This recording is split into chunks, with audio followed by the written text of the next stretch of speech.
Never forget where Juneteenth came from, why it exists, why it had to be something official.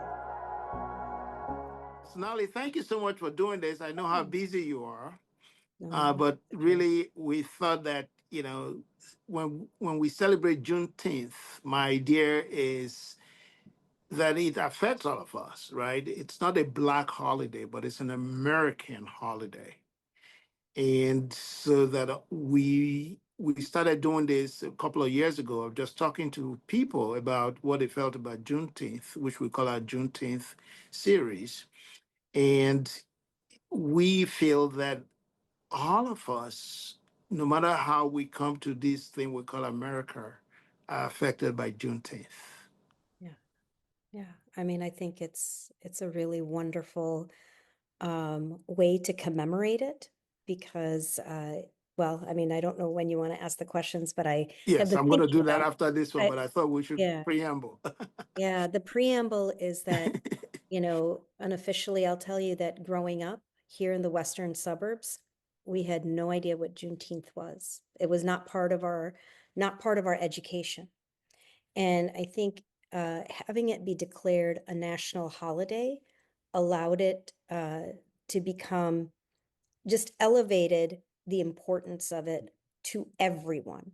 I think before then, and I've talked to a lot of people, Black and non-Black, and, how people have thought about it and celebrated it has been very personal and very sort of local. Like it's been more of like a local community. And having it become a national holiday, which shockingly was only in the last, 4 or 5 years, really gives it the platform I think that it needs. So I love what you're doing. Thank you. Yeah. Thank you. All right, let's get to the questions. All right. All right. These are tough So, questions too. And I was like, oh so my you started goodness. questions, so our first question was, Yeah. so we feel that Juneteenth is a rebirth for our country. Our country has always strived to be better, to quote Mhm. unquote create a more perfect union. And in doing so, celebrating the end of slavery, which is what Juneteenth, intends to, it's important for all of us Americans. Mhm. But I wanted to hear your personal perspective, what you think about Juneteenth as our country aims to get better. Yeah. So I think out of all of, well, the recent past, I think what's happening right now in terms of politics, policy, and national dialogue, it's never been more important to remember what Juneteenth means, what it acknowledges, and what it celebrates. And, from my perspective, the inequality and indignity that, came with slavery, um, to be able to celebrate an official ending of that dark chapter is extremely important. And it's important to never forget, if that's, part of the dialogue. Never forget where Juneteenth came from, why it exists, why it had to be something official that we could then celebrate and look back and say, this is a moment that the country was able to officially close a very bad chapter. It doesn't mean that things were immediately equal, but it's like an annual reminder of where we were and where we want to be, which is to have that type of more perfect union, as you put there. Right now, I think there's a lot of instability, and I think people feel threatened that, um, a comfortable way of life, I would say, that everything was sort of politically, or not politically, but on the surface, things seemed calm. And clearly it hasn't been calm. There's lots of, uh, I think, just persecution of values that we hold dear. And it's a reminder that we have to keep vigilant, so that so our history is not forgotten, and that we can celebrate what is good, but not forget why it actually happened. Very well said. Thank you so much. But along those same lines, Sonali, as I think of it, is when we talk of inequality, it's not just black or white. Mhm. And a lot of us actually forget that slavery ended before universal suffrage became a thing in these United States. So once upon a time, someone like you could never vote in an election. Mhm. And some of the most ardent abolitionists and suffragettes worked together to end slavery and Mhm. also to create universal suffrage. So Yeah. as a woman, how do you think, or how do you personally internalize this, and how would you describe this as a woman?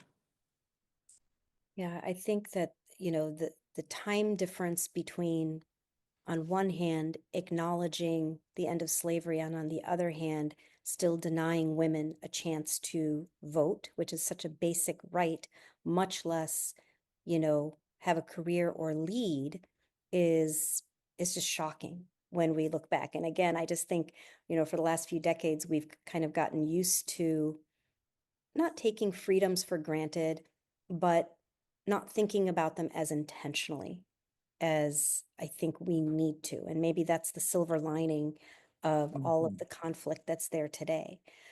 I think that women have come a long way, but we continue to have so many firsts, right? So, first female chief of the section of hematology. I was also the first chair of the scientific advisory board for the Lymphoma Research Foundation. I continue to be the only woman in the room for many meetings. And so, the what Juneteenth and thinking about suffrage is one encompassing piece to me means we are not where we want to be just yet. We've made great strides, but we're not where we want to be. And this is the time to continue to lean in, to exercise our vote, exercise our voice, and amplify it as much as we can with the people around us. You know, and along those lines too, talking about you being the first, you think about the University of Chicago, it's a very progressive institution, Mhm. but yet, you're the first chief of oncology and hematology at that institution. And do you sometimes feel as though you are burdened by being the first, or by being the first woman in the room? And how do you Mhm. handle this? Because, you're not only representing yourself, but you almost feel like you're representing every woman. Because I can tell you, as a black man, I Mhm. feel like I represent every black man wherever I am. Yeah. Yeah. I mean, that's exactly, I completely agree with you 100%. Uh, it's a burden. It's also a source of pride and opportunity. I do think, just like you, I feel like I represent more than just myself. I cannot afford to fail. I can't afford to make mistakes. And yet I do. I make mistakes all the Yes, time. yes, of course we do. I make mistakes all the time. But there is that pressure that, if I am silly or lighthearted, that it means something different than if I didn't have this as the first person in this role, right? And so it is a burden. It's also, I think, a real honor to True. be able to have this. And I'll tell you that when I first got this role as an interim, there's a couple of people told me they were disgruntled, with whatever was happening in their lives, and they said, you should just protest and turn the job down. And I thought, are you kidding? For the first time, I'm being asked to be at this table. Hell no, I'm here. I'm going to say what I need to say, and do the best I can. And I think it's also, what's hard is, you have a specific personality, and that's who you are, right? For Yes, me, my specific personality is often, you know, um, it's very warm, I think, yes, yes. and I tend to see the best in people. But sometimes that's not what people think a leader should be. They think a leader should be very stern, a very, strict or a particular phenotype. And so the burden is a little bit to be myself, who I am, and still fulfill what the leader needs to accomplish. And do that in a way, for me personally is very feminine. I mean, it's, or gendered, I would say. Um, but I can't not be me. An important advice, right? So that no matter how, or at least what I'm hearing from you, Sonali, is that no matter how challenging the times are, no matter what the demands of the position are, no matter who we are, we should first of all be who we are in ourselves, and then hopefully bring the best out of everyone. Is that a correct understanding of what you're saying? Yes, I think that's exactly right. We have to be true to ourselves, even as we pursue, all the equality. Equality doesn't mean we have to be the same as what has traditionally been seen as a leader. Mhm. It's to me the freedom to be who I am and still be a leader. It's like adding to what a leader looks like as opposed to becoming who has traditionally been the leader. And do you think, though, that even your own personal story, you are a child of Indian immigrants Mhm. and you're a woman who is a leader, do you think that that also makes you a better leader? And how do you bring all of these facets of your complex life? Because I think the complexity of our lives is very important because then you can see either the weaknesses and the strengths in people that maybe other people might not be able to see because you bring this diversity. I know that's not a very popular word these days, but you Mhm. bring this diversity to your personal experience Mhm. into your leadership. Yeah. I am incredibly proud of my heritage, but I will tell you it wasn't always that way. Growing up, I wanted to be like everyone else, and I wanted to hide my immigrant parents and their accents and their saris and things like that. And, I mean, that didn't last for, too long, but it was definitely a piece of growing up. So I think the reason I felt that is because I was othered, right? I was Yes. the only person with brown skin where I grew up. I was the only person who was not Christian where I grew up. And so I felt very othered and wanted to blend in. Today, all of that to me seems like an incredible strength. I know what it's like, not the same as anybody else. I can only speak from my own personal experience. So I don't want to pretend I know anybody else's, shoes. But I do know that what I learned was that I didn't want anybody else to feel that way, right?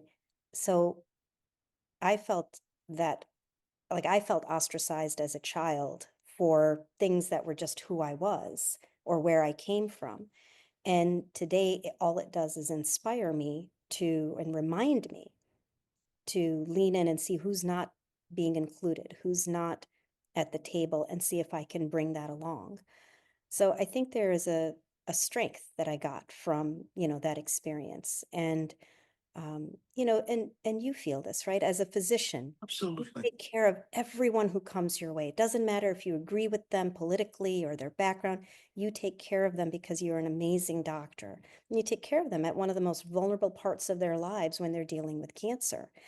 And I think the compassion of just, feeling alone, feeling, or, the compassion that we can give to people when they are feeling alone and kind of coming from this background of just, I don't know, there was a wall, right? And I feel like I can break through that wall. I think being a physician actually has been one of the most incredible opportunities to deliver that compassion.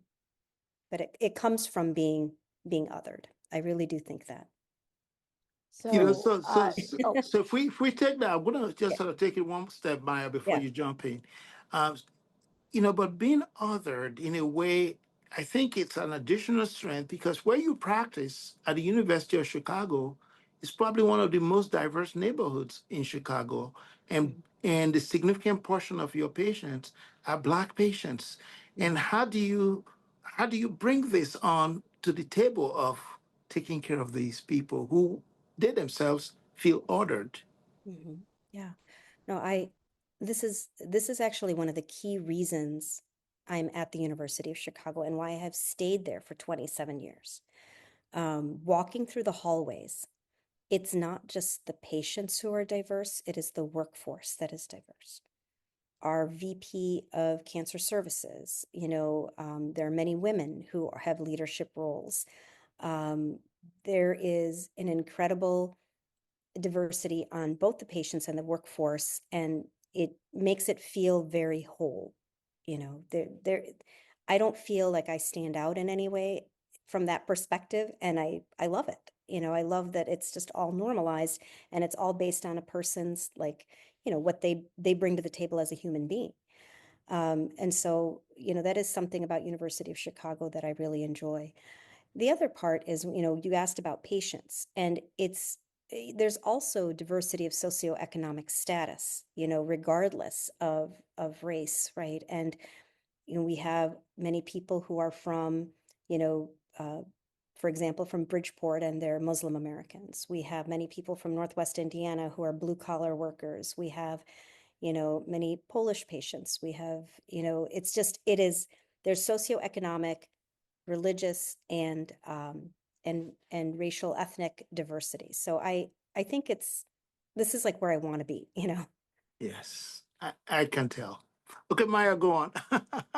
Yes, And so Sam. Dr. Smith, taking all of that into account, especially your roles as a mentor and as a mother, and as a leader, how do you feel like that has impacted your ability to prepare your mentees, your own children, to go into other areas of life or other spaces that might not have that same kind of diversity, but still taking the lessons that you've learned, being able to not only, quote unquote, be the most diverse person in a room, but also being in a space for, more than 2 decades where you haven't felt that way?